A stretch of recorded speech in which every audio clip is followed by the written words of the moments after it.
Hey everyone, and welcome to The Explainer. Today we're diving headfirst into a really fascinating food safety mystery. Have you ever actually stopped to wonder what goes into making sure those everyday staple foods sitting in your pantry are safe long before they even hit the grocery store shelves? Well, today we are pulling back the curtain on this hidden, totally invisible force in global agriculture. It's a natural imposter that basically forces scientists and regulators to stay on their toes 24/7. So let's just get right into it. Now, to make sure we're totally grounded in hard, verifiable science today, we're pulling our info directly from this document right here, the Nestle Food Safety Brief on Zearalenone. It was first issued back in 1999 and then updated in April 2009. So we're not dealing with any guesswork or speculation today. We're looking at concrete data from the actual professionals who monitor the global food supply chain. It's really the perfect lens to help us understand exactly what we're up against. All right, so here's the big question that kicks off our mystery. What invisible compound grows naturally on crops right out in the field, completely survives the intense, blazing heat of a commercial baking oven, and then, once we actually eat it, mimics our body's own hormones? Honestly, it sounds like some kind of sci-fi movie villain, right? But it's completely real, and there's a decent chance it's sitting in your kitchen cupboard right this very second.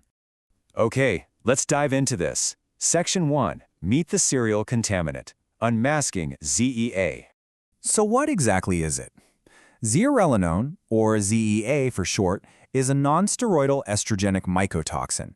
It's produced by Fusarium fungi, which are found in cereals literally all over the world. Now, the absolutely crucial word in that definition is estrogenic. Basically, this agricultural byproduct is an invisible hormone hacker. And as you can see from this list, ZEA is one of the most widely distributed Fusarium mycotoxins on the planet. Maize, or corn, is the biggest host by far, but it also heavily impacts wheat, barley, oats, and rye. And because it's hiding out in those raw foundational ingredients, it easily makes its way right into everyday consumer products. We're talking beer, malt, your late-night bowl of popcorn, your morning cornflakes, everyday bread, and even soybeans. These are quite literally the building blocks of the global diet. Moving right along to the twist in our story. Section 2. Surviving farm to table, the unbreakable toxin. So check out this contrast. Out in the field, ZEA forms super easily. It absolutely loves cool, wet weather, especially if farmers are forced to store their harvested cereals in high-moisture environments with fluctuating temperatures. But here is the wild part. Once it's established, it is almost impossible to get rid of. Standard food processing completely fails to destroy it. It's incredibly heat-stable, meaning it easily survives normal milling, commercial baking, your cooking at home, and even chemical grain preservatives like propionic acid. It's just incredibly stubborn. Actually, scratch that. It's not totally invincible. There is one really fascinating exception noted in the safety brief. ZEA actually is destroyed in starch, but only when it's obtained from a highly specific process called wet maize milling.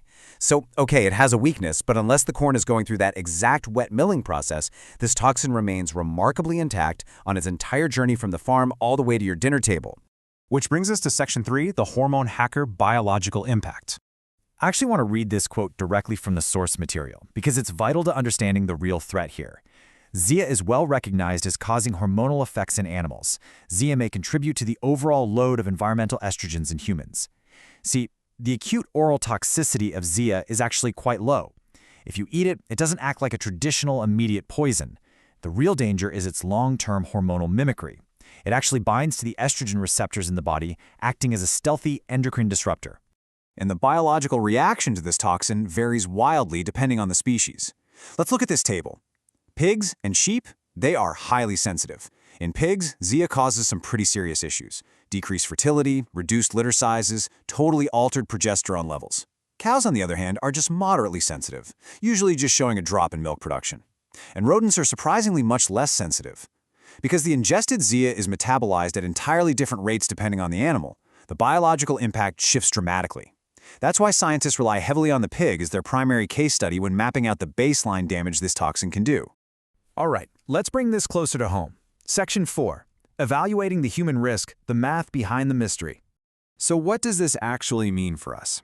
Well, current global estimates show that the average human daily intake of ZEA is somewhere between 1 to 60 nanograms per kilogram of body weight per day.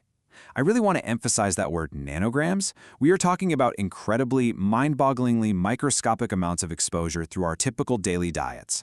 Even in places like Europe, where slightly higher levels have been reported, that intake is still safely measured in tiny nanograms.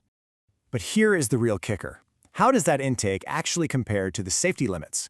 Well, the official JECFA provisional maximum tolerable daily intake is set at 0.5 micrograms per kilogram of body weight per day. Let's just do the math on that real quick. 0.5 micrograms is equal to 500 nanograms. That means the absolute safety limit is 500, while our average human exposure sits way down between 1 and 60. This perfectly proves that old scientific rule, the dose makes the poison. Yes, we consume it, but in quantities vastly below the danger threshold established by global health experts. And how do we keep it that way? Section 5, the safety shield, regulatory defenses. Modern regulation builds this incredible layered safety shield right around our food supply. And this chart brilliantly illustrates exactly how it works. For raw, unprocessed maize, the EU maximum allowable level of ZEA is 350 micrograms per kilogram. But watch what happens as the food gets closer to your mouth. For bread, pastries, and biscuits, that allowable limit drops drastically to just 50. And for processed baby foods, intended for infants, our most vulnerable population, the maximum level plummets all the way down to a super strict 20. Regulators are constantly testing and enforcing these steep drop-offs to make absolutely sure that by the time food hits your plate, the ZEA levels are practically negligible. Now, before we wrap up, I want to share one final, super reassuring piece of data straight from the brief. Since ZEA is so common in animal feed, a totally logical question is, does it end up in the meat, milk, or eggs of the farm animals that we eat? Well, the data shows that the carryover is minimal. There is virtually zero evidence of contamination in milk and eggs from commercial production. The animal's own metabolism acts like a final biological filter, making sure the toxin doesn't pass up the food chain to us in any meaningful way. So that wraps up our explainer for today. It's kind of wild to think about, right? We live in a world where microscopic fungi can naturally produce invisible, heat-resistant hormone hackers on the very grains that feed the entire planet. But thanks to meticulous testing, super strict regulatory thresholds, and constant scientific vigilance, we safely navigate this threat every single day. So the thought I want to leave you with is this. As our global food supply chains grow even more massive and complex, how do we continue to balance these invisible, unbreakable forces of nature with the modern scientific safety nets we rely on? It is definitely something to chew on the next time you pour yourself a bowl of cereal. Thanks so much for hanging out and learning with me today on The Explainer, and keep asking questions.